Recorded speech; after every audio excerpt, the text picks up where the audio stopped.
Bonjour à tous, nous poursuivons avec la deuxième Mishnah du premier Pérec. La Mishnah nous enseigne ici comment on procède pour le kinouï, que nous avons vu qu'un homme va avertir sa femme, lui dire « ne t'isole pas avec un tel ». Et donc le shon de Mekané, c'est ou un langage de casse, de colère, ou un langage d'avertissement. Donc Ketzad Mekané la Amara bifnei shnaim, il lui a dit devant deux témoins « Al tedabri mishploni ». La Mishnah va nous dire voici les cas où c'est appelé un kinouï, mais on va commencer par les cas où ce n'est pas un kinouï. S'il lui a dit juste « ne parle pas avec un tel », ne parle pas avec un tel n'est pas un kinouï. L'interdiction, c'est « ne t'isole pas avec un tel », mais ne parle pas avec un tel. Vedi breimo, elle a parlé avec lui. Adaini muteret lebeta ou muteret lechol bitrouma. Elle peut encore manger de la terouma si elle est femme de Cohen, et elle est permise lebeta à son mari.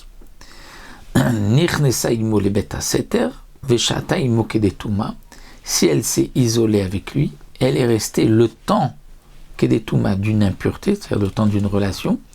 Là, soura les beta va soura les chol betrouma, elle sera interdite à son mari et ne pourra pas manger de terouma même si elle était femme de Cohen. Alors, notre Mishnah, comme explique le Barthénora au nom de la Gemara, il manque un petit passage dans la Mishnah parce que si on parle d'un kinouï, ne parle pas avec un tel, elle a parlé avec lui, on voit que elle reste permise, mais si elle s'est isolée, elle est interdite. Pourtant, il n'y a pas eu un véritable avertissement, ne t'isole pas, il lui dit juste ne parle pas. Donc la Gemara explique qu'il faut lire notre Mishnah ainsi. Si quelqu'un a dit à sa femme devant deux témoins, ne parle pas avec un tel, et elle a parlé, ou bien il lui a dit, ne parle pas avec un tel, et elle s'est isolée, il n'y a pas encore d'interdiction, parce qu'il n'y a pas eu un avertissement. L'avertissement doit être ne t'isole pas. Donc elle n'est interdite ni à son mari, ni interdiction de manger de la terouma. Mais si le mari lui a dit ne t'isole pas, là on fera la différence. Si elle a juste parlé avec un tel, elle ne s'est pas isolée, elle est permise à son mari, et elle est permise de manger de la terouma si elle est femme de Kohen. Mais si elle s'est isolée avec lui, et qu'elle est restée le temps d'une impureté, c'est le temps de faire griller, dit le Barthénora, un œuf de poule et de le consommer. Donc c'est quelques minutes.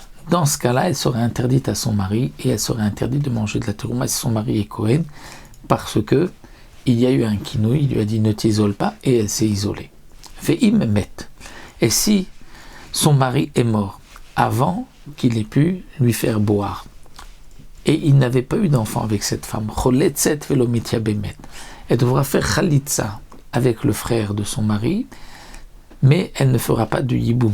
Il n'y aura pas de lévira, mais il faudra la déchausser. Pourquoi on doit faire la khalitsa et pas le yiboum? Étant donné que on apprend d'un passouk, nous rapporte le Barthénora, qu'elle sera permise à un autre homme pour la divorcer, mais elle ne sera pas permise au yavam. Étant donné qu'elle n'a pas bu, de la même manière qu'elle est interdite à son mari, elle est interdite au yavam aussi, au frère de son mari. Mais elle ne pourra pas se remarier avec un autre homme tant qu'elle n'a pas eu de khalitsa. Parce que si son mari était vivant, il aurait dû lui donner un guet. Donc là qu'il est décédé, le yavam doit lui faire khalitsa pour qu'elle puisse être permise. Donc ici la Mishnah nous a expliqué le din du kinouï, c'est-à-dire donc de cet avertissement, c'est bien de dire ne t'isole pas et non pas ne parle pas avec un tel.